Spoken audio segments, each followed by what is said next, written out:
everybody. Welcome to the Open Mic Comedy Podcast. I'm your host, Marc. If this is your first time here, welcome. If you're a returning listener, welcome back.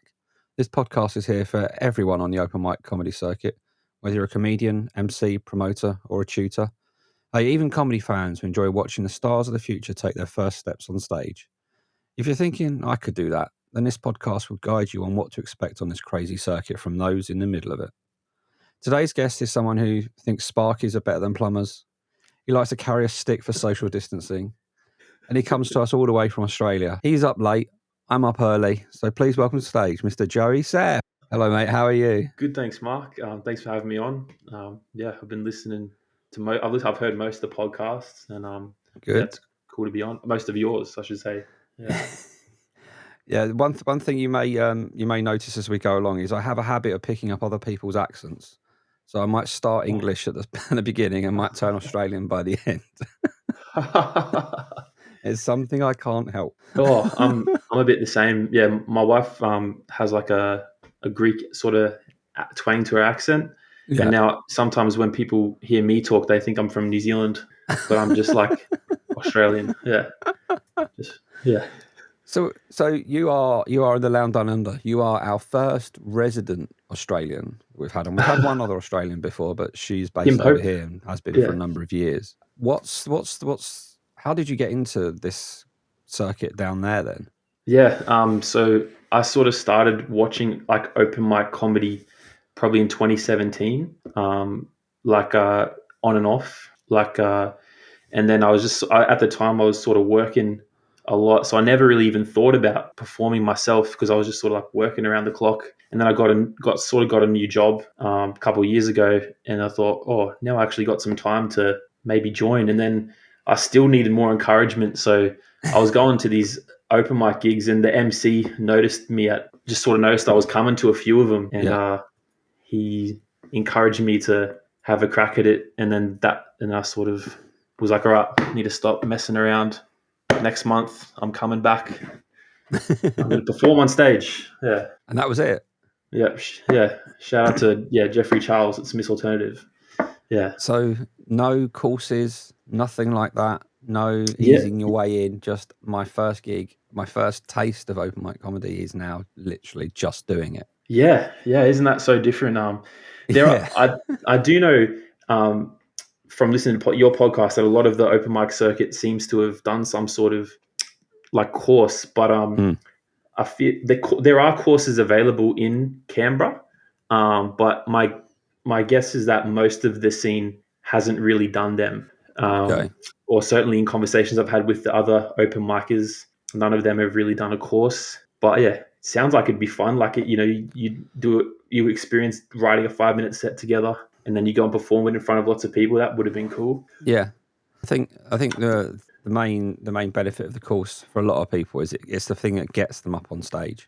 Without the course, then there's a lot of people, like myself included, would never have done it. I wouldn't know how to do it. The thought of just trying to create jokes without knowing how to do a structure or anything like that, and just going up on stage and going blah, and like, okay.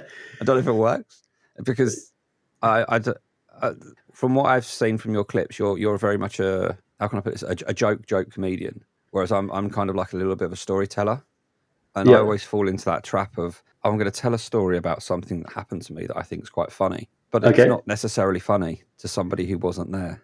Okay. And you're on stage just going, this should be really good. It was so good being there, and all of this happened, and blah blah blah, and somebody fell over drunk, and was, I don't know, something happened to them, and then you're on stage and people are just looking at you blankly going, yeah, I don't really. I wasn't there, Marc. Yeah, that's the problem. In your head, it's funny, and you should be there. But I don't know. So how long have you been going now? I started in March 2023. That was my first set, and I do count my sets, so I've done 67 at this point. Yeah, because the Canberra scene is much different to, I imagine, London. Like there's basically 8 open mics per month, and then and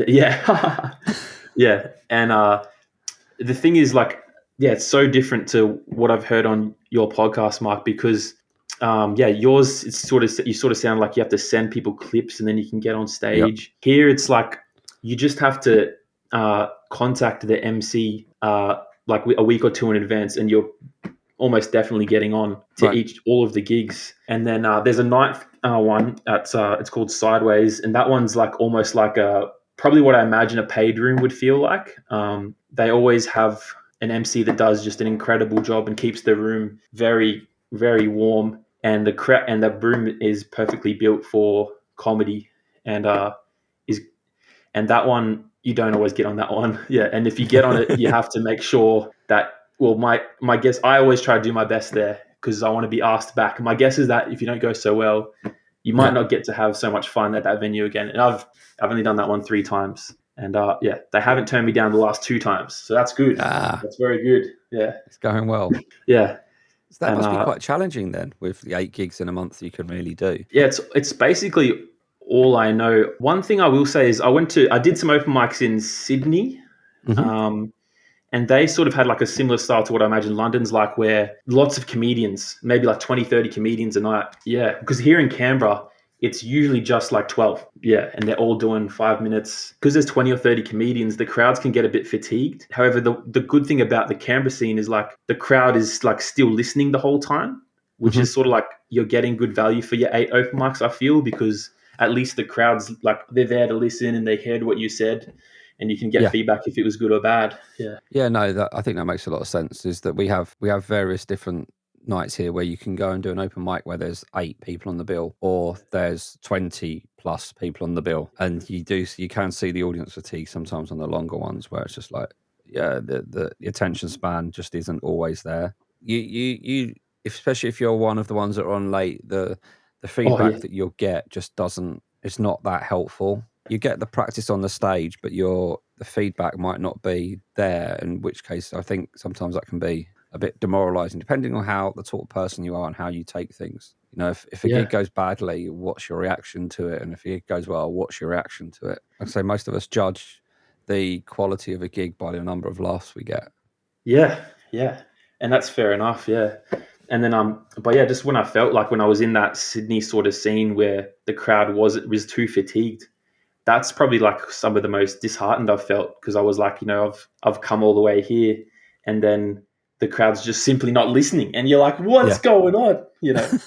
What am I even Yeah. doing? Yeah. What am I even doing?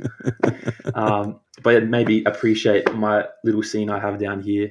And yeah, it is only 8 open mics, but yes, it's sort of a good opportunity to try and turn over material, I think, because you've got more time to write between sets, more time to maybe listen back to what you did the previous night, and try and use my very limited skills of self-editing to make it a little bit better. Yeah. So do you find that when you do these nights, you end up performing to a lot of the same people? So you recognize Yeah. people in the crowd and stuff like that? Yeah.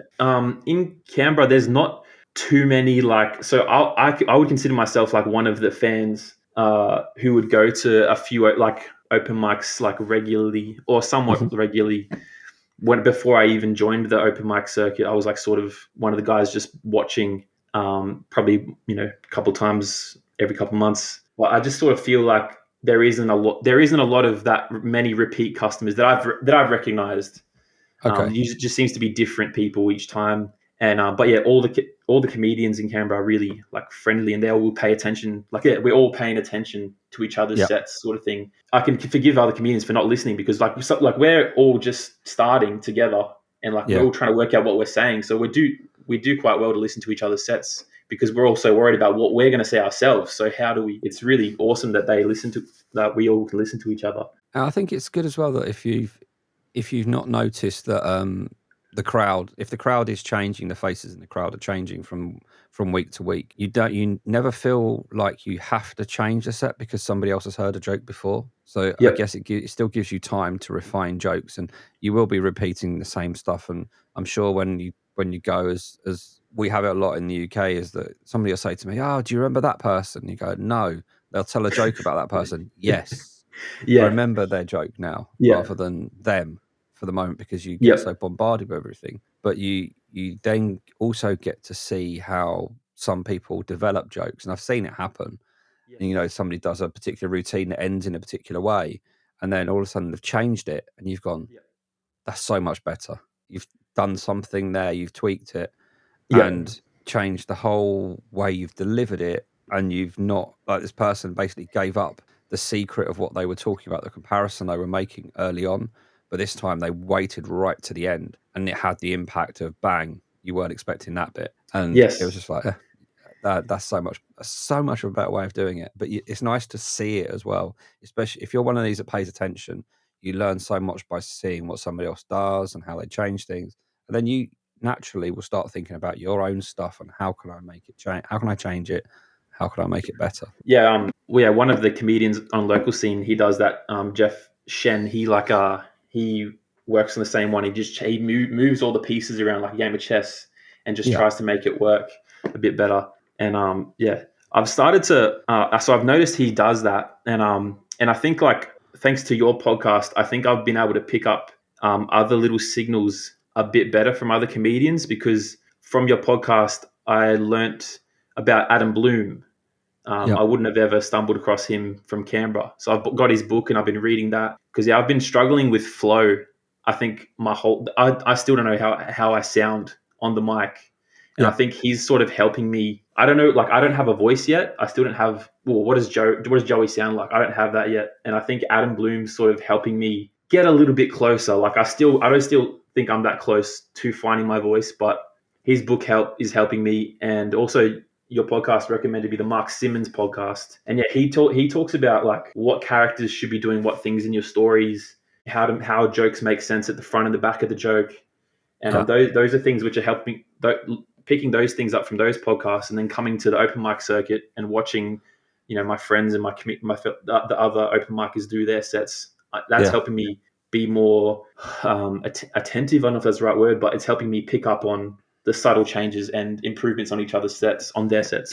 Yeah. It's the buzz you get sometimes when you make a change to what you're doing, and you just change a word around or something, and you get a laugh that you wasn't expecting. And that immediate thing in your head is like, oh, what do I do now? My brain's thrown. I wasn't expecting that. But you look back at it and go, that works better there, because it has the flow. It's like using the alliteration of certain words that begin with the same letter in a row, and you get the pattern, you get the flow and stuff like that. And once you nail that, I think, and I don't know if anybody ever nails it or gets it better, it makes writing so much easier, because you then have a structure to think of. And I think your brain, I don't know if this is a myth or something that's being debunked soon, is that your brain seems to work in threes. So if you do one thing, then another thing, but don't follow it up with a third, the person listening is kind of like, what's next? I'm expecting, my brain for some reason is expecting something else.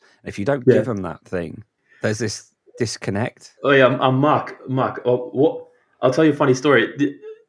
I only just learned what the rule of three is, and no, I always thought the rule of three was just saying three things.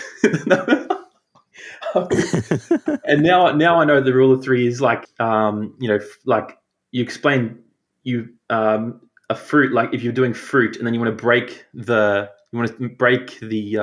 assumption, like fruit, vegetable, golf, something like that, rather than but way funnier than that, obviously. Yeah, somebody once told me that if you're using the rule of three, if you do, if you go by the pattern of something like apple, yellow, that works, because you bring them into the second one is linked to the first one, but the third one is the kick in the balls to say, no, I've got you somewhere else. So with I guess that comes back to sort of like joke writing as such. Do you have a method for joke writing, or is it just whatever? There must be something you do, even if you do it subconsciously. So during the day, thoughts will just sort of come to me about topics. Like, I love listening to music and talking about music in my comedy. Mm-hmm. So sometimes I'll like hear a lyric and I'll be like, oh, I reckon I can make a joke around that. And then usually what happens is I think that joke's way funnier than it actually is. And maybe that's because, like, I'm writing so specifically for myself, because I would love to hear more people talking about music Yep. from my era. Maybe it's just for me, too niche. But yeah, I love so I'll be listening to music. I'll just have like I'll watch the news. I'll have a crazy thought about it, and it sort of just happens naturally. I Yeah. guess what's different for me, maybe compared to maybe other open micers, is I commonly run my stuff past other people. Hmm. I spare my wife; she doesn't have that burden. I'm like Penelope. You don't want this. You don't want to be my Yeah. little. This is not for you. You don't want this. You don't want this burden. Yeah. So my next door neighbors, Evan, and I'll be like, Evan, can I come around and try some jokes on you at 6 p.m. and then I'll just walk over his house and then Oh, try cool. some jokes. He'll tell me most of them he's really good because he tells me they're all pretty bad and then he's always right. So uh, and that's where, like, if he thinks a joke is like meh, like that's good for me, and I'm like, oh, I could Yeah. try that one on stage. And then I have another friend, I run jokes by him as well, and then he'll edit thing. He'll say, you could say it a little bit better. Don't say it like this. Um, so I get a bit of feedback like that, which is really nice. And I write all my stuff out. Like I got like a huge OneNote. Is it Microsoft OneNote? Yeah, yeah. And I just Yeah. keep Yeah. all my notes for the month, and I just separate them into months, and I just pull out of my notes for the month, and then I put them into a set that I'm doing. So like I'll have something called like June notes in my notepad, and then if I'm doing a set at a place called the basement, I'll put it into the basement for Yeah. June, and then that's how I know what I'm saying that night at the open mic. So do you rehearse in terms of like learn it word for word, or do you go by like the premise and the story and rough idea of what you're doing? Yeah, that I don't have like a regimented. Yeah, I'm still developing that sort of stuff. I think I need to be a bit more word for word just because I'm still struggling to find my flow. Yeah. And I think that, like what Adam Bloom says with the seesawing, I think that writing it out word for word could help me find my flow because I could be like, all right, because Mark, those two things, the podcast by Simmons, they sort of told me like how important the pausing is because like Yeah. sometimes I won't be pausing enough, and then like the crowd's going, "Oh, I might have missed the punchline." Yeah. And yeah, so I think writing it out fully for me helps because then I know where the pause is, how the flow is going. Yeah, I completely agree, and it's such a basic thing that open micers don't always get right in terms Yeah. of their. I mean, knowing the flow of what you're doing and being afraid of silence is that fear of silence is like to most people it's a signal that something hasn't gone well rather than Mm. somebody's taking information in. I think sometimes when we tell a joke we're too quick to then move on because there's been like half a second of Oh, silence. You've expected the yeah, laugh, so you just yeah, carry on, yeah, but you don't always understand that the joke that you're telling needs an extra second or second and a half just for the person's brain to catch up because it's quite subtle. And then yeah, they get it and then they're laughing with you rather than you moved on and then they've got the previous joke. And I described it to somebody the other day as they're buffering. And yeah, it's just that whole thing is like they've not quite caught up yet. And then you're fighting a battle with them for the rest of the set to try and get them back yeah, on, but you don't know you're fighting that battle. And by that time, they're like, "I'm behind. I'm turning the video off. I'm lost interest."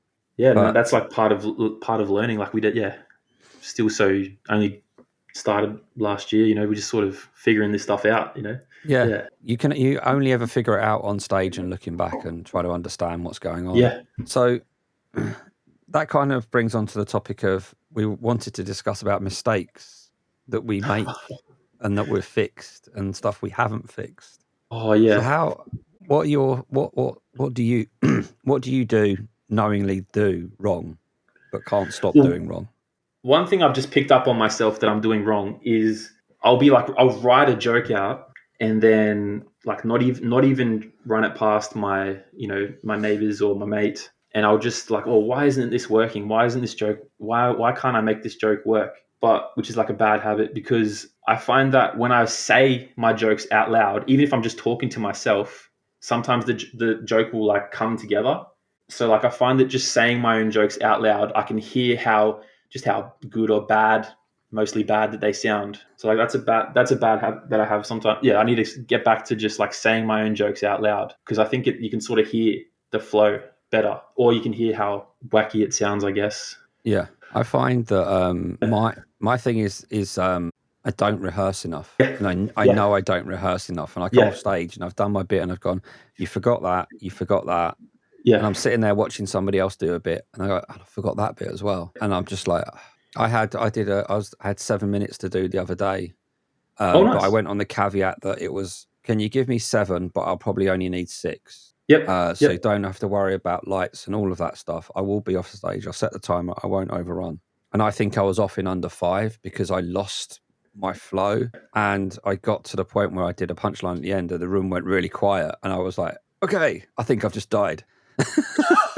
And said it out loud and went, because of that pause, I didn't have anywhere else to go. And then Yeah. I sat down and went, you missed out that whole section you've been working Yeah, on. But it just wasn't prepared enough and head to be there to come out at that yeah, point. And I find another mistake I find that I think I've fixed now, and I think it's quite an important one, is I've said it before, I was always guilty of walking backwards on the stage. And you don't realize until you watch somebody else do it yeah, how detrimental that can. If your jokes are killing it, then it doesn't matter. But if your jokes are at this level, it matters, because yeah, all you're doing is the body language you're giving off is that I don't I don't feel scared to be here. I'm yeah, not confident, and yeah, I'm not forthright. It's like when I said that the best thing you can do is when you come on stage and you grab the microphone, you move the stand out of the way, is you stand there confidently, and the audience will then relax because they'll go, he yeah. knows what he's doing. We're in safe hands here. Whereas if they see somebody fumbling around and they're like, oh no, Mm. what are we going to see here? What are we gonna see? What's this crazy guy doing? Yeah, Yeah, yeah. I've done both. Yeah, and yeah, I sometimes can feel when I'm coming off not confident, and that like makes it even worse. I'm like, oh, I'm coming across really not confident here, and yeah, and it just doesn't help. Yeah, and yeah, and then when you're coming across confident, yeah, the crowd's more confident in you. I've noticed as well. Yeah. um, Another bad habit I've got is like I stopped doing this, but a couple of times like I would have a big day and I would yeah, like at work and I would just like not practice whatsoever. So I'd print out my set and then I'd go on stage and I would tell the audience, all right, guys, I'm just going to try some new jokes on you.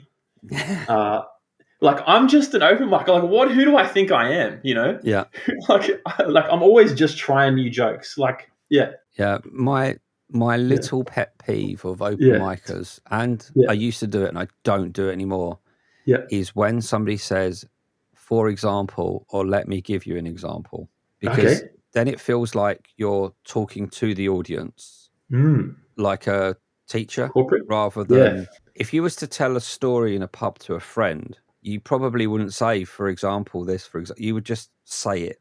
Yeah. And they're Yeah. kind of That's good. wasted words as well, I think. And it's Yeah. a really hard I habit to like get out of, that. because Yeah. it's not when you write things down, I mean, I work in IT and stuff in an office environment. So you're writing things to people in a particular way. So I will write things like, for example, do this, for example, try that. Yeah. But when it comes to doing it out loud and speaking it, Yeah. it does my head in when I hear it. It's like, no, don't Yeah. say that. Don't say that. Yeah. You're talking to Yeah. me. We want to be talking together and enjoying each other's Yeah. company. But yeah, That's a good that's point. one Yeah. thing. I've always felt awkward when I've said, for example, on stage, and I think you've really explained it well there. Yeah. I think I know why now. I've learned Don't something. honestly, what I say might not well. That's my interpretation. Somebody else may come along and say, Mark, what you said was absolute bollocks. But no, that's the way I see for it.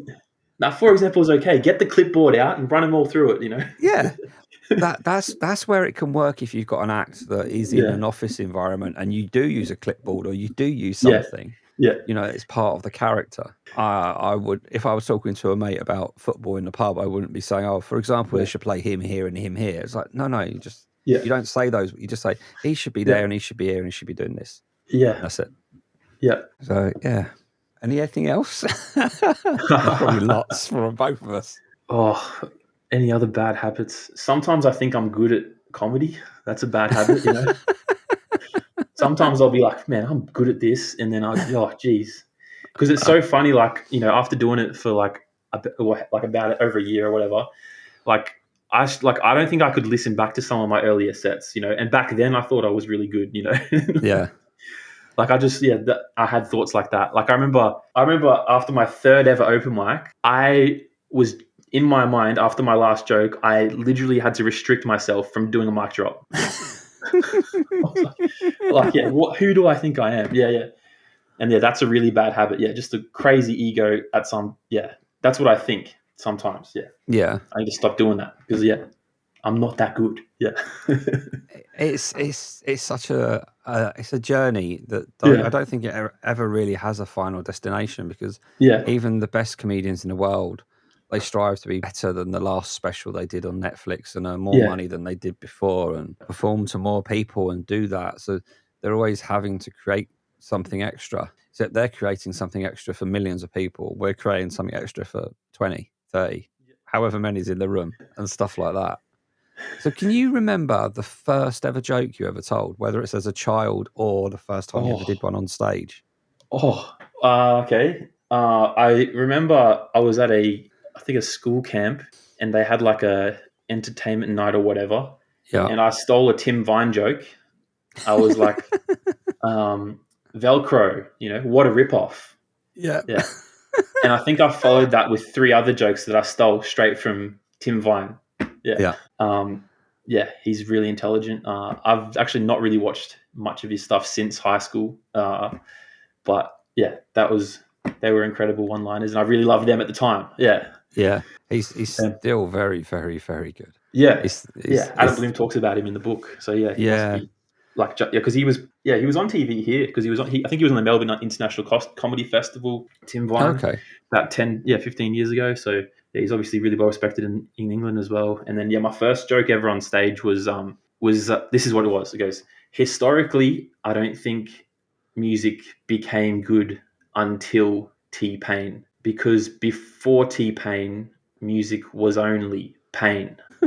Okay. Yeah, and that's really that's where my head's at. Yeah. Yeah. And I still love that joke too much. Yeah. Yeah, I think there is that. Sometimes you get wedded to a joke that you really enjoy, but the audience are like, huh? Yeah. Yeah.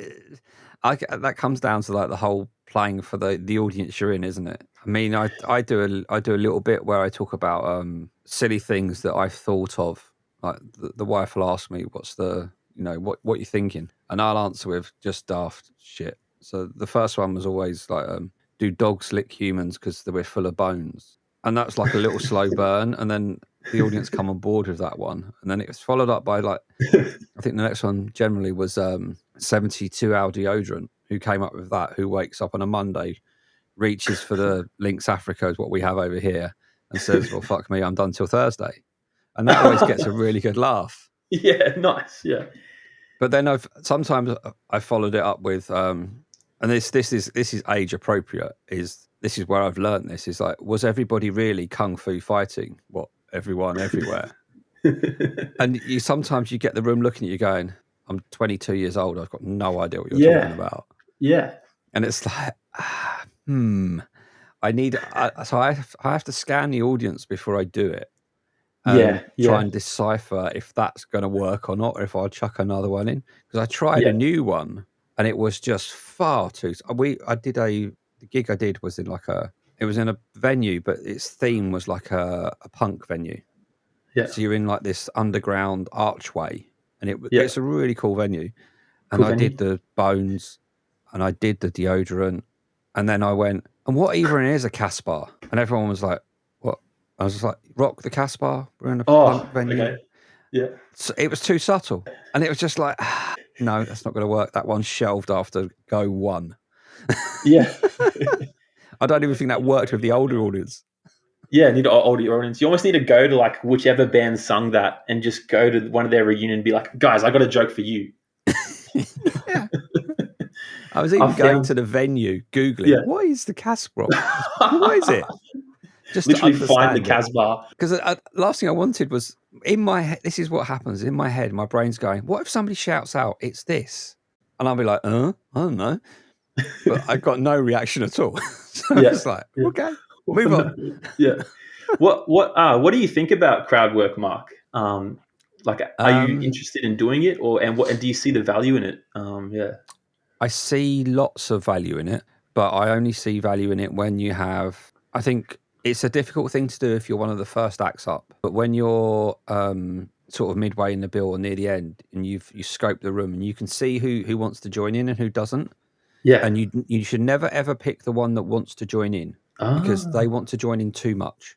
They can Okay. easily derail you. You want somebody That's good to that's know. happy to contribute, Yep. and you don't want to disturb the person that doesn't want to be spoken to, because I think Yep. that sometimes they're there to listen to you tell jokes, not to Yep. have a conversation with you. I try my version of crowd work at the moment is very much, I'll ask a question of the crowd, and depends on the result that comes back, depends where I go next. So the crowd don't feel like I'm just talking to them. I'm engaging with them as they're part of the show as such. Yep. So one of my old ones was something along the lines of, my dad tried to give me the chat about the birds and the bees. As anybody else's parents, had the sex chat. And if I get yes, it's like, well, I bet yours wasn't as awkward as mine. And it goes into a joke. Okay. And if I get nothing, it's like, oh, so we've got an audience that are brought up on Pornhub then. And that usually gets a little chuckle from Okay. everybody. Yeah. So that's the level of crowd work where I kind of go at the moment, in that I don't want to make it all about them, but I want them to feel involved in it. So I had an example ages ago where there was a French girl in the audience, and part of my set was being in a hotel in Paris, and I was trying to speak French to impress somebody. Yeah. Before I said it, I said to the girl, I shouted to the girl at the back, I apologize for what you're about to hear. I'm about to butcher your language to pieces. And I did it. Yeah. And I stopped, and I kind of, she was at the back room. I just went, and what did you think? She said, that was very good. And there was that little connection just for those few seconds. Yeah. I like that. But that's as far as I would really go with crowd work. The whole, what's your name? What do you do for a living? If it's not going to add anything into your set, if you've got 7-10 minutes to play with, then I think it's always good to have something in there. But until you've done bits of crowd work, you never know how you'll be derailed if you go off track. Because this is something that somebody said in an earlier podcast, was the biggest key is, if you want to be in the room at the time, is to be able to jump in and out of your set and be able to be comfortable doing it. So you come out your set for 2 minutes, and then you go back to where you was, and you knew where you was because you know your set backwards. Have you tried crowd work? Oh, yeah. And briefly, yeah, I think I might have just said, hey, what do you do for work? And then I had nothing else after that. Yeah. Yeah. I sort of think that I would earlier in my first month or two, I was sort of using crowd work as a bit of a crutch, as a bit of permission, because I couldn't write the joke properly. So I'd ask a question at the start to help me get the joke going at least. So I've sort of shied away from crowd work, because I think I was using it in a negative way, because what I really need to do is improve my joke writing and my joke presentation first. I think maybe what I would do is, if I was ever had the opportunity to be an MC, I think that's when I would probably do crowd work. Yeah, that's the perfect Yeah. time to do it. I think is that Yeah. it gives you that little bit of freedom, and I've said it before, is it gives you a get out of jail free card if things aren't going well. You just introduce the next act and move on. And after watching comedy more closely, I think I appreciate watching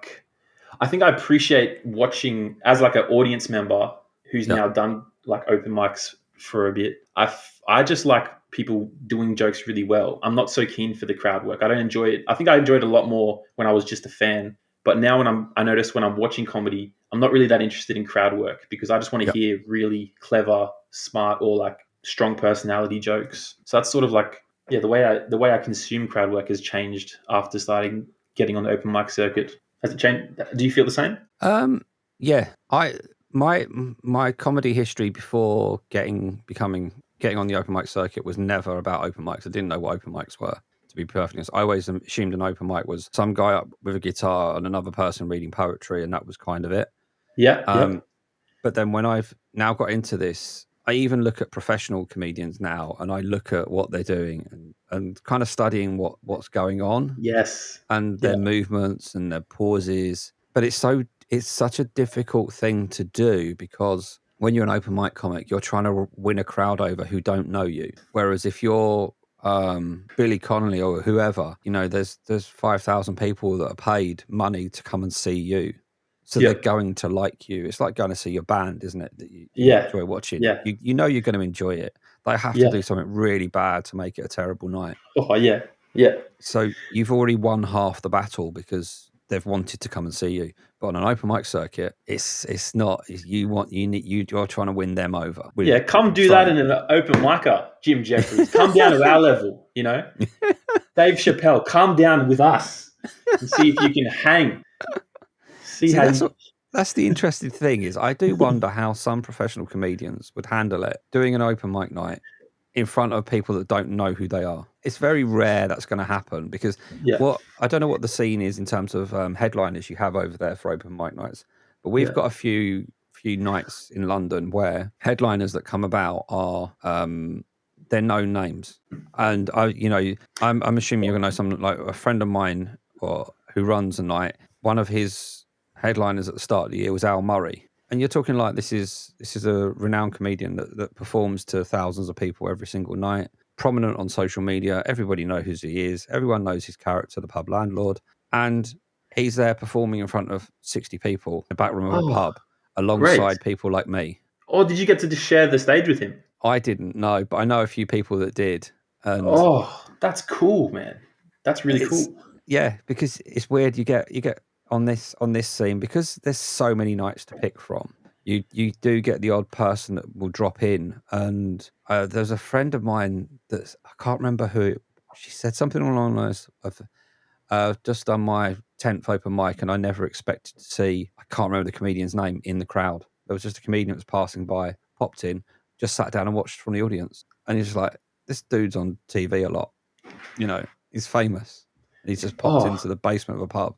And it happens in London because it's so vibrant and stuff. And what you get is you see on like the Facebook messaging groups especially for London, somebody will put a message saying, I'm a agent for a famous comedian, but they won't list who it is. And they say, I need open mic nights on Tuesday, Wednesday, Thursday next week that you can give him 20 minutes for. And you kind of go, because he wants to work out some new stuff, but he wants to work out new stuff that's not in front of people that want to see him or expecting to see him. Yeah. So it gives you a different, if anybody does, I mean, I've been to like a Ricky Gervais warm-up show quite a few times. Yeah. The audience are going to enjoy it because they're paid money to see him. They have paid a lot of money because it's going to be bottom level, but they're still going to enjoy it. And you wonder how much does a professional get out of that rather than just dropping into a pub in front of people that are like, to be honest, I have no idea who you are, but I thought that was really good. It's like, this person sells out arenas. Yeah.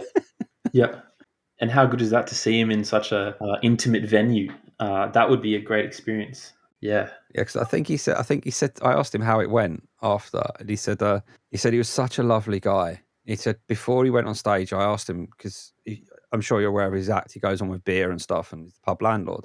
And he said, what drink can I get you? He said, can you get me 2 pints of the cheapest lager you've got going or whatever? So he's gone off to get it for him. And then the first thing Al Murray's done when he gets on stage is basically thrown the beer everywhere. So, what did you expect was going to happen? That kind of thing. And you're seeing him do all this kind of stuff. And yeah. Well, we don't have that in Canberra really. Certainly no TV comedians drop in on an open mic. Yeah, yeah, that would be cool. There's one guy called Nick Schuler. He's really, really, really, really, really good. Yeah. And I did an open mic on the same set as him because he was preparing to do a set in the Canberra Comedy Festival. He's done some comedy in London as well, actually. Okay. Yeah, Nick Schuler. That's my claim to fame. Yeah. There's others which I think will definitely get there as well, but I don't want to. But yeah, Nick Schuler. Yeah, very clever, well written. Like that's like the comedy. Yeah. Yeah, it's something I could never do. Yeah. It is nice when you see people that you've gigged with and you see them move on and progress. And you've got that little bit of jealousy going, why can't I get there? But then you realise just how much better they are, and you kind of go, no, go for it. I want to see you succeed, and I think you will. Yeah, that's another one of my favorite things about the open mic circuit is I love cheering on my fellow like micers. I just like, because I'm a fan of all of them basically, and I love just like supporting them. Yeah, and I would love it if one of us or more of us could achieve more. Yeah. Have you ever thought about, with the low number of open mics there are actually in the area, of creating your own one? Me, I thought about it more a lot. Let me say, I thought about it more about 6 months ago. Where I'm at right now is I think I would like to host a concept night. Like after hearing your podcast, you mentioned gong nights. Yeah. You mentioned nights where the audience ranks the performer on a 1 to 5 level. Yep. I think there might be another concept which I'm forgetting, but I would like to do that. So like maybe 3 or 4 times a year, I would like to run a night where we do a gong show, because like we just have open mics here. We don't have concept shows at all. We just have open mic, and I think that there could be some value in a gong show for us open micers, because I've never actually done one, but my guess is that it might make your material a little bit more punchy. Yep. It might make that's something that wouldn't hurt for all of us on the open mic scene in Canberra. Yeah, it wouldn't hurt to like maybe try and cut a few words here and there, get to the point quicker. Yep. It would stretch our skills. Yeah, I like challenges. Sometimes I'll I've gone to out like regional New South Wales and done a set there in front of like really like elderly crowd, and I had to change my set within like after seeing the crowd completely, and that was a really good challenge. And that Yeah. set went okay. It went okay, but and that was a challenge. And I feel like when I'm challenging myself, that's when I'm getting better. So Yeah. I like to do a gong show, and I'm looking forward to doing the challenge at the end of the show as well. Your Yeah. comics challenge, but yeah. So That's where what would you say your best and worst moments have been on stage so far? well, yeah, my best moment would have been doing that's this room called Sideways, which is the best room in Canberra, and one of the comedians I look up to on the scene, he moved away from Canberra. His name's Taylor Coftree. Fantastic comedian. He came back to Canberra and he was on the same lineup as me, and that was really cool because I got to perform in front of like one of the guys I really wanted to share the stage with. And then after the set, he like sent me a message saying that my set was good.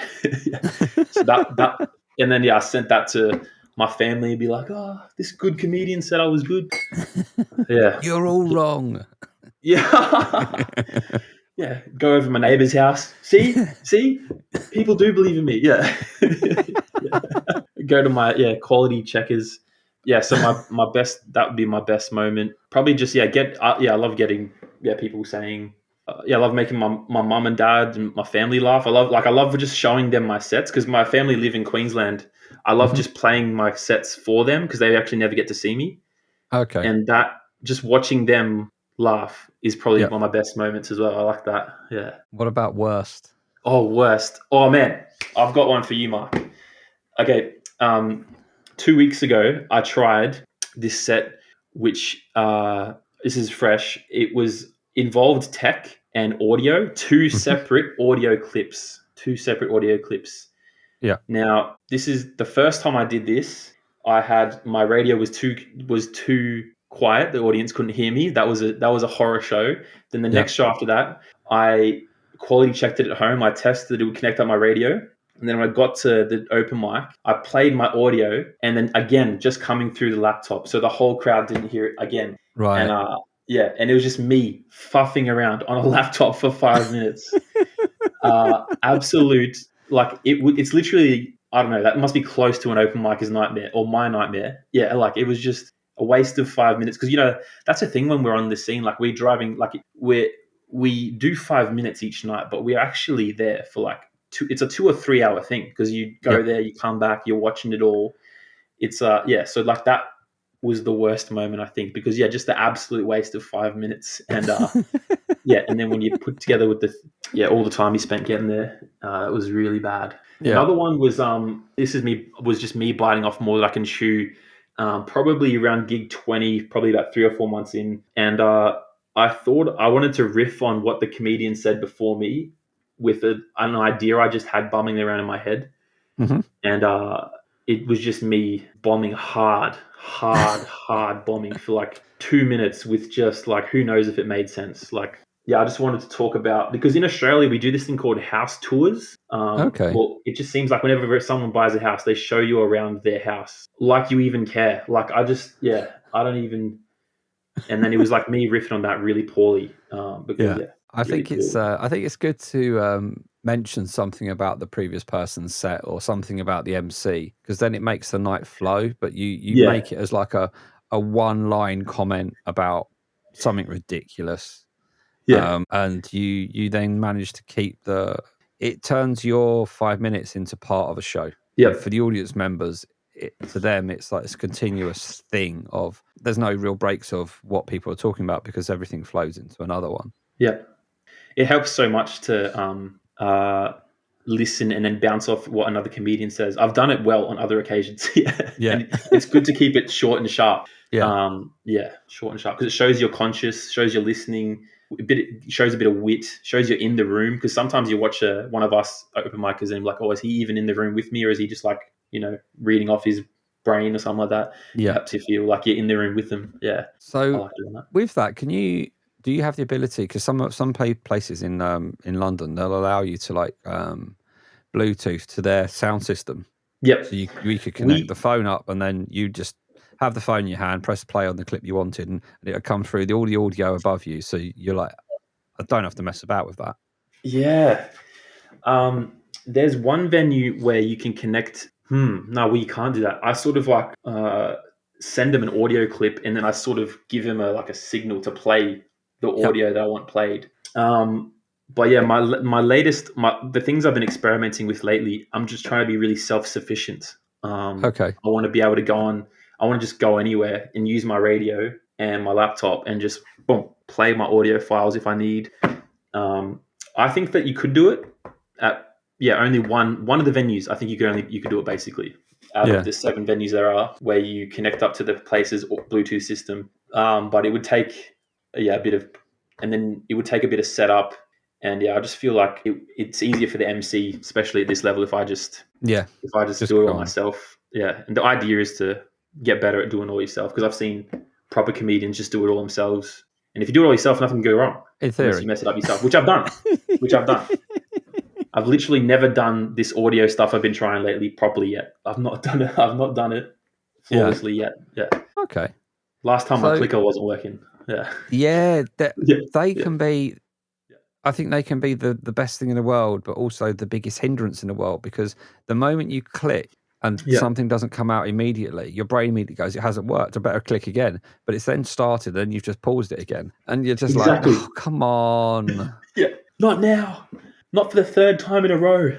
No. You almost need, this is the way I would play it anyway, is I would take a Bluetooth speaker on the stage and I would have somebody in the audience who knows who you brought along or whatever, and they do the stuff for you. They'll play it. They know when you want it to come, and they can see on their phone screen when they press play, it's actually playing, and then it comes out that way, and it then looks seamless because you're not clicking anything. Yeah. Even if you're giving a like little down point of the right hand to your friend to then hit play and then move on to the next track, and you're like, yes. Yeah. I've thought about that. Yeah. I think I will try that. I will That'd definitely be try interesting that. to see if it works. Yeah. And then if it doesn't work, you say, well, I'm not the one in control of it. It's this idiot over here. Yeah. And then that brings a laugh as well. Yeah. So it breaks it all up. It's my DJ's fault. Yes, exactly. See, these are sort of things that I don't know about you. I find easy to make up and have fun with now, but I can't do it live on the stage. Not yet. Those immediate like boof back retorts and just can't. No, it's not there for some reason on the stage. My brain is just full of set. Do it. Forgot how to ad lib, but I can ad lib anywhere. Sorry, what are you saying there? So you're saying that you struggle with ad libbing, or what? Yeah. What do you mean? If like when we were riffing here and just chatting and like you said, you mentioned like it was my DJ's fault. So you could say that on stage. I wouldn't have said DJ, but the fact that you've said DJ because it's the person controlling the music, it makes it funnier. Okay. But I can't. I find that bit hard to make up live on stage, but I can make it up here. Oh, okay. Do you see what I mean? Because the Yep. pressure of being on the stage and going, right, I've got to keep an eye on my time. I've got to know where I am in my set, and this has gone wrong. How do I get out of this? I wasn't expecting it.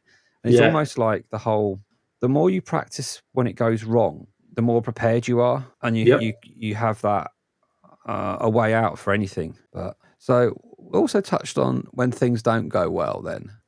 And the start, you sent me a clip before this, and the first thing you said was something along the lines of, "I've been doing this a year, and the one thing I really want to do is quit."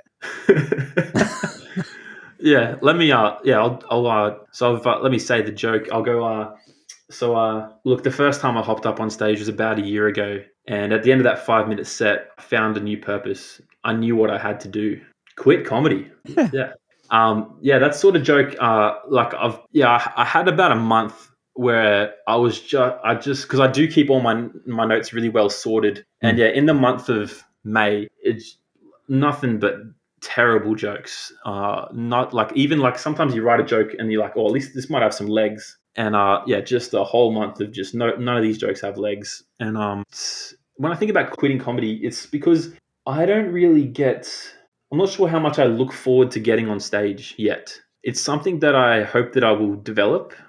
Like I'm not like I don't really suffer from stage fright. Like I don't really have any.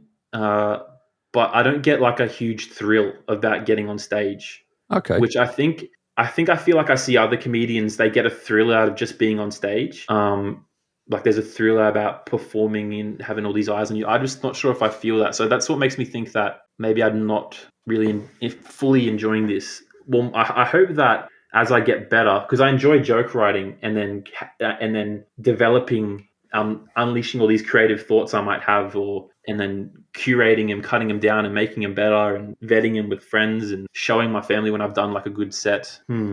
But I just don't really. I'm not sure if I really. I'm not like fully in love, but I love everything about the scene. I love supporting the people. I love being part of the open micers.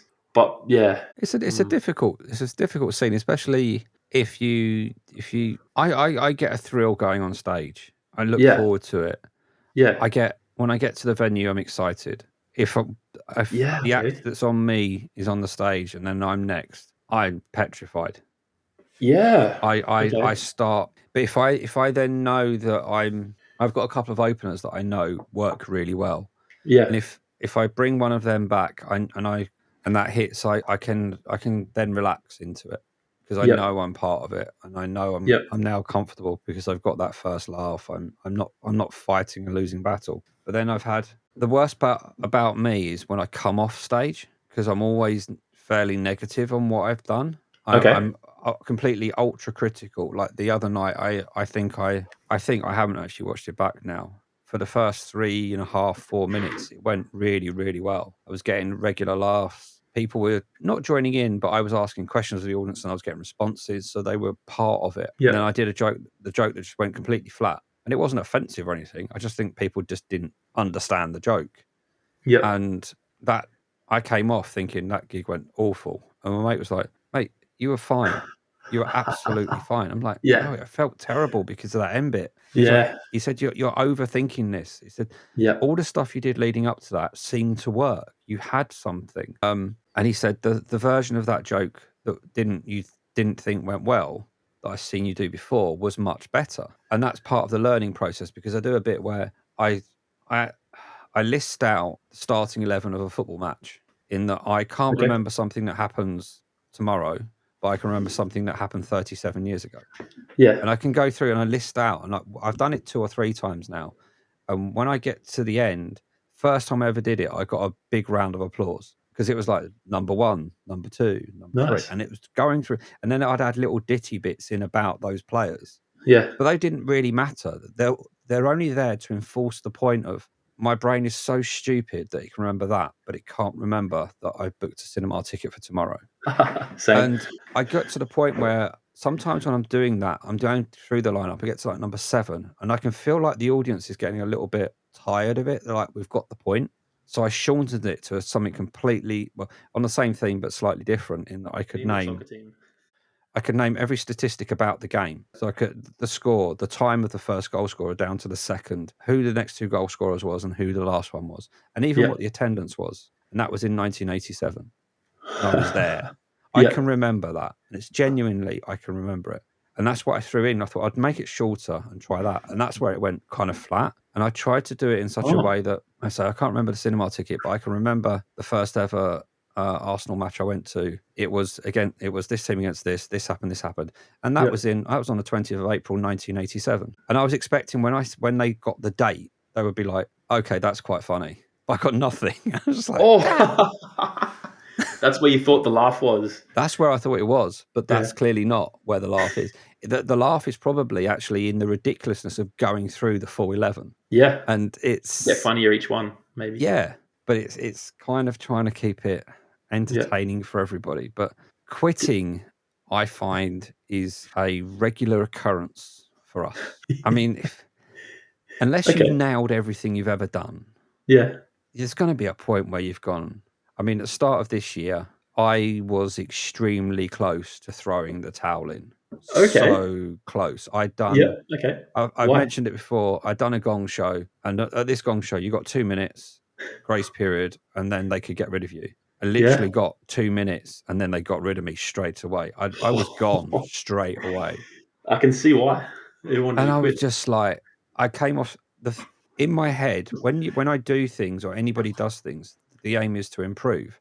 I'd done the gong show first over a year ago, and I did it on my 7th ever gig, and I got 4.5 minutes in, and I classed that as I didn't beat it, but it was close enough. So my head goes, well, next time it's going to be 4 minutes 50 seconds.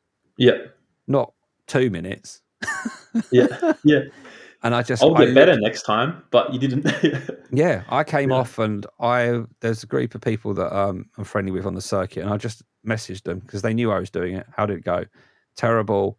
And it turned into WhatsApp conversations going on for ages. I'm like, I don't know if I can do this anymore. And they're like, don't worry about it. It's fine. But it played on my mind and on my mind and on my mind. And I did another couple of gigs. And I think that gong had knocked confidence to the point those next gigs didn't really go that well. And I wasn't feeling like I wanted to do them, but I'd had them booked, so I felt obliged to do them. And then I just decided we've got one particular night in London where it's a little bit friendlier than anything else. The night's a really good one. And I put myself forward for it on the last minute and just said to the guy, have you got any spots? If you have, I'll take one. He said, yeah, come down. Right. And I went down, and there was a couple of people there that I wasn't expecting to see. And I wouldn't say I hoofed it out the park, but I got some continuous laughs from start to finish. And I was just like, I was in the moment. Everything was going well. And I just went, I'm back in the game. I needed that. If I didn't have that, I might have just gone, sod it, no more. But then there's another side of me, which is if I'd quit, I almost can't quit now because of this. I can't do an open mic comedy podcast if I'm not on the open mic comedy scene. You've made something which will help you stay in the game. Yeah. I need to listen to the episodes and all the advice that's coming. This is a very creative way. You're probably one of the main guys, only guys that's doing this. That's a really creative way of keeping yourself in the game. Yeah. Not deliberate. I mean, quitting wise, it goes through fits and spurts. I would say somebody said to me before that if you look at your gigs in batches of 10, you'll probably find that 1, you absolutely roof it and it'll be amazing. 2 will be average, and the other 7 will be nah. But what will happen is those 7 every month or every batch will still be meh, but those ones that you roof will get stronger, and those average ones will get a bit stronger because of what you've learned in those 7. So long as you take those 7 and don't discard them, you work out why it didn't work. It may be a case of the audience was just flat, nothing happened. I mean, I've gone on stage with jokes that I know work 100%, but the person before me killed the room, just died. And the whole room was just like, okay. And I walked on, I was just like, this is going to be interesting. Yeah. Tell a couple of jokes like, but nothing that you'd expect normally. Yeah. I had one night like that. There's one joke that I have which works like just about most of the time. It's and the room was very like sort of dead. And then I did this joke, which is so I'm an electrician. I became an electrician because I really wasn't quite smart enough to go to university, but I was too smart to be a plumber. I do like that. But yeah, that joke usually goes well or okay, but yeah, just the crowd is just absolutely silent. And I just had a bad attitude. I sort of like, I think I might have done 2 or 3 more jokes and then just walked off. Yeah, that's where I could have been better there as well. Just like maybe stay the cause. Like you're going to be there for 3 hours no matter what. Just get the value out of your 5 minutes. Yeah. Yeah. I think when that happens, and when you're doing a gig, and I don't know, what type of crowds do you get in Canberra? They're always open mic? So I would say so all the comedians watch all the other comedians perform because that's where the rooms are set out. So you always got about 11 crowd members. Yeah. And then there'd be anywhere between 1 to, I would say, 10 people extra on the crowd. Like the gig I did last Thursday, or the Thursday just gone, like there was literally 1 crowd member and then a couple up the back of the room just talking between each other. Yeah, it was a really dead room. And there was only 4 or 5 comedians on the mic. Imagine that. Yeah, there was only 4 or 5 comedians that were on this lineup. But I got so much value out of it because I had rewritten some jokes after reading Adam Bloom's book for the 3rd time of mentioning it. And and that joke flows a lot better now. And then I got so much value out of it. And just a bit like yourself, I felt like, all right, I can keep going. Yeah. It gave me a bit more zest. Yeah. Yeah, you need the small wins help you want to stick around and keep doing it, because I don't know what it's like down there, but the competition here is it's quite fierce in the numbers. There's a lot of people on this circuit. There's so many. I mean, in London alone, you've probably got a choice of 2 to 3 open mics a night to do. There's probably more than that in reality, but most of them will take place between a Sunday and a Thursday, and you can gig virtually every single night if you really wanted to. But there's so many nights because there's so many comedians out there that want to give this a go. And what you end up finding is that a lot of the mic nights that have been set up by comedians because they want to guarantee themselves the stage time. Yeah. Which, nothing wrong with that whatsoever, because they put it on for everybody else to then enjoy. But you do see some. I spoke to somebody the other day who's 24 years old, running his own night, and he's been doing comedy, less than a couple of years, and you're just like, that's quite impressive. Yeah. Like, just to approaching random pubs and going, I want to use your room on a Thursday night to put comedy on. Are you up for it? And some say yes, some say no. But yeah, you got to get that. Yeah, that's a completely different scene to hear. And but yeah, that sounds like that's if that 24-year-old comedian wants to develop quickly, he's doing it the right way. Yeah. Yeah, exactly. Hope he does well.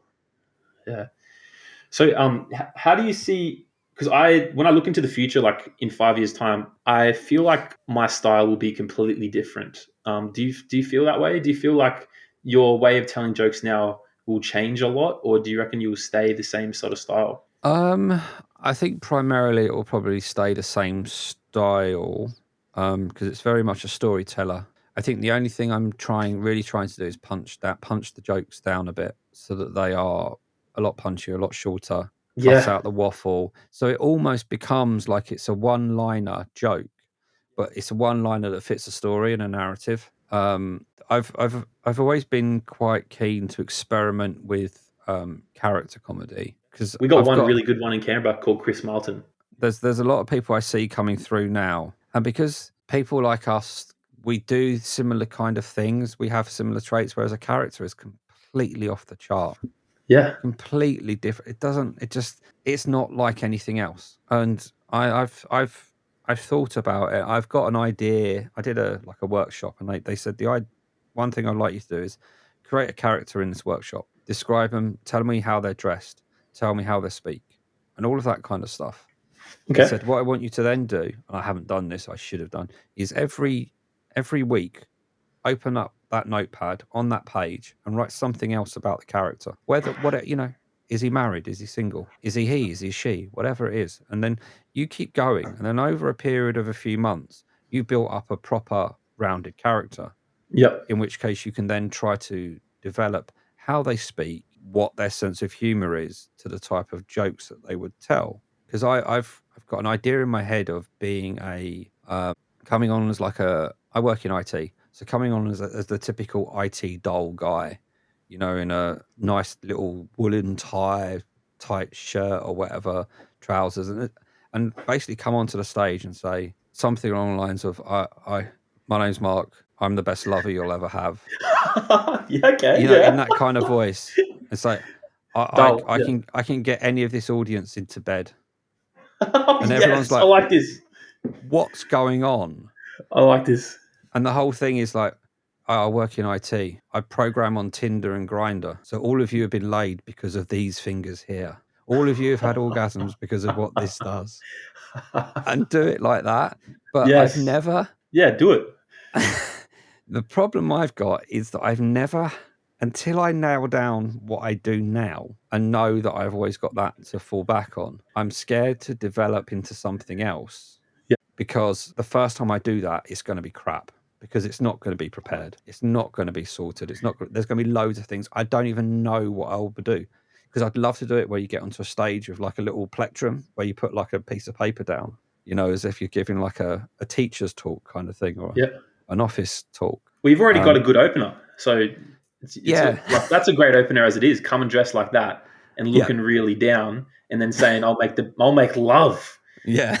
Yeah. Like that's like you've nailed an icebreaker already. So yeah, it's wanting to develop that. We are fortunate enough in London. There's a couple of places that put on like a out of your comfort zone nights. So they encourage you to come along and do something completely different. And it's almost like we know this could be crap. Oh, out of your comfort zone nights. Okay. I've never heard of that. That's pretty cool. So I like that. I'm contemplating doing that, but I know that if I do that, I want to put the effort in to make sure that I do it justice, which takes obviously time to prepare. And it's about getting everything right in terms of dress code, because what people see, the perception of what you are, that's the first thing.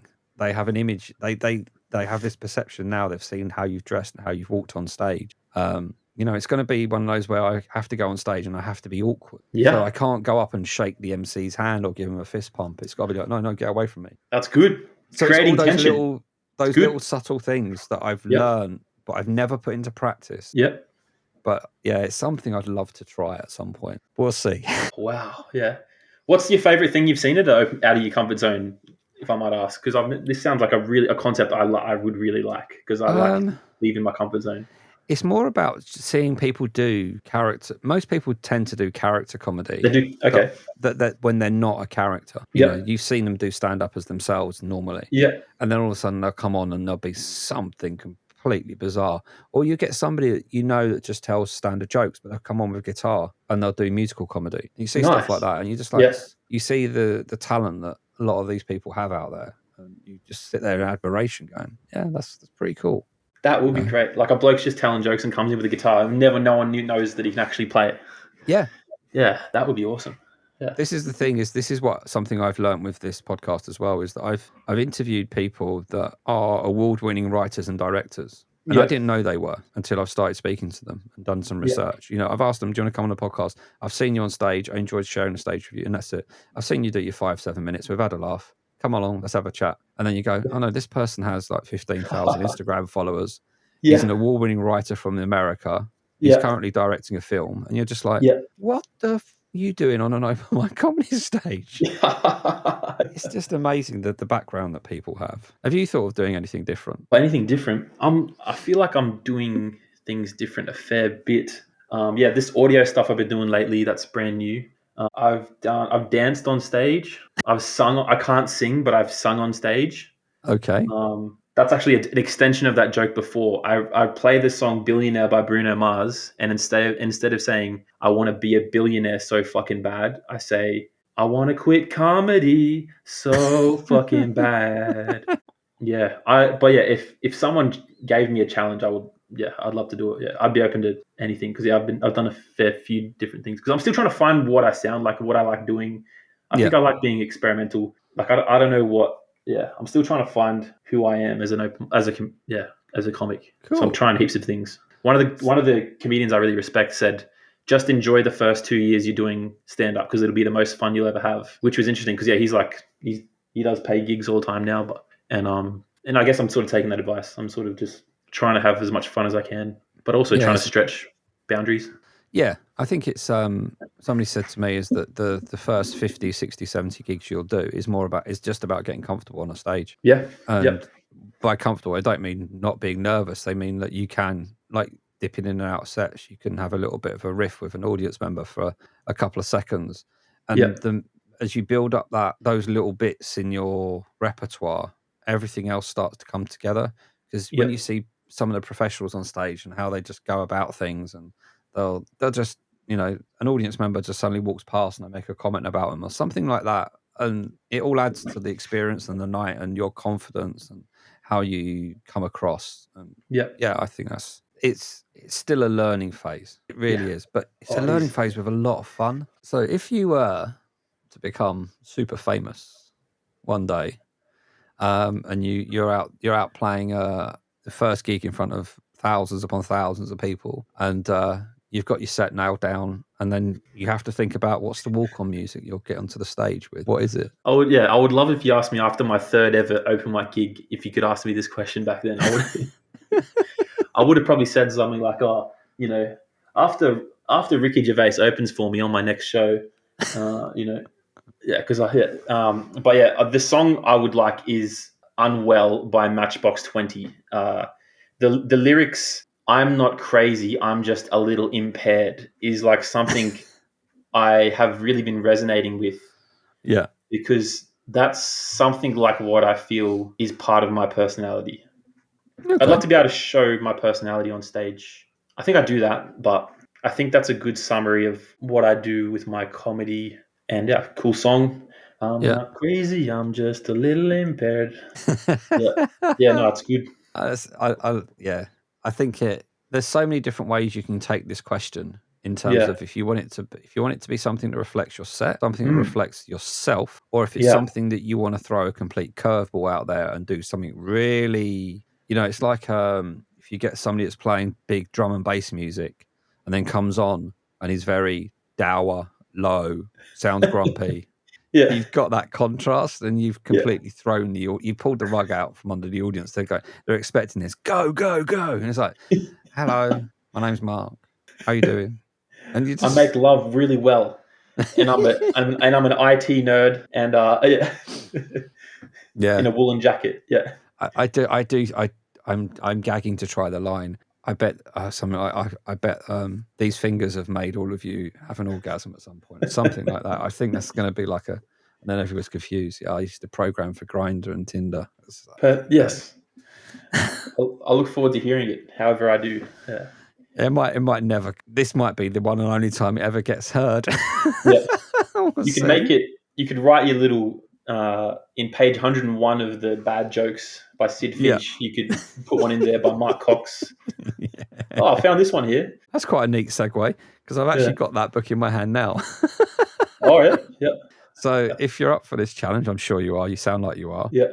For those that are listening for the first time, I set all the comedians a challenge to tell a joke live on stage from this book called The Little Book of Shit Jokes by Sid Finch. The trick is that the comedians get to pick their own joke, but they don't get to pick them by words. They get to pick it by page number. So they don't know what they're going to get. I don't know what they're going to get. So if you give me a number between 5 and 95, a joke shall be chosen. 92. 92. Okay, this could work. The second word is cricket. So I'm thinking Australian cricket. It could work. So the joke I'd like you to tell on stage, record it, tag us in it, and all of that stuff, is two cricket teammates were having a pint. One said to the other, "You're looking glum." The other replied, "I am. My doctor told me I can't play cricket." His friend took a sip of his drink. I could have told you that. Okay.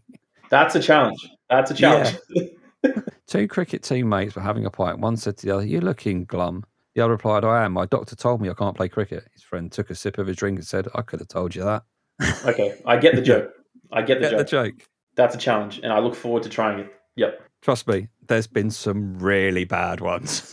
That's not too bad. But I've said always, you can adjust it however you see fit. So if you want to, as long as the premise stays the same, doesn't have to be cricket. If you got something else in there. I don't have any jokes about cricket, but I will make some. And There's a cricket World Cup going on at the moment. I'm not really a cricket fan, so that is the 2020 World Cup, and it's in America and West Indies. England's still in it. Yeah, they were playing games in New York, and they were actually playing games, and maybe Miami. I could be speaking out of turn there, but they're trying to make cricket in America. Yeah. Okay. Cool. Okay. So lastly, I guess, is where can people find you and find your stuff? Me, just on Instagram, Joey _Seph _comedy. Yeah, I don't know. You're welcome. That's my only way of seeing any of the stuff I do, and I need to be posting. I want to be more active as a writer and a creator of comedy products. Yeah. Like writing. So yeah, if you are up to this episode of the Open Mic Comedy Podcast, and feel free to text me and say, make something. Get some Stop. stuff out there. Yeah, this Instagram channel looked like someone died. Yeah. Post No, some he's funny still stuff. Get active. And you can find us on Open Mic Comedy Pod on Instagram. We're on the W's openmiccomedypod.com. Whichever platform you're listening to us on, please give us a little follow, little 5-star review would be great. Any comedians that want to come on, drop me a message. We'll look at getting you on as soon as possible to have a chat, share your thoughts, do this stuff. And lastly, thank you very much, Joey. Thank you, Marc. And until next time, I shall speak to you all very soon.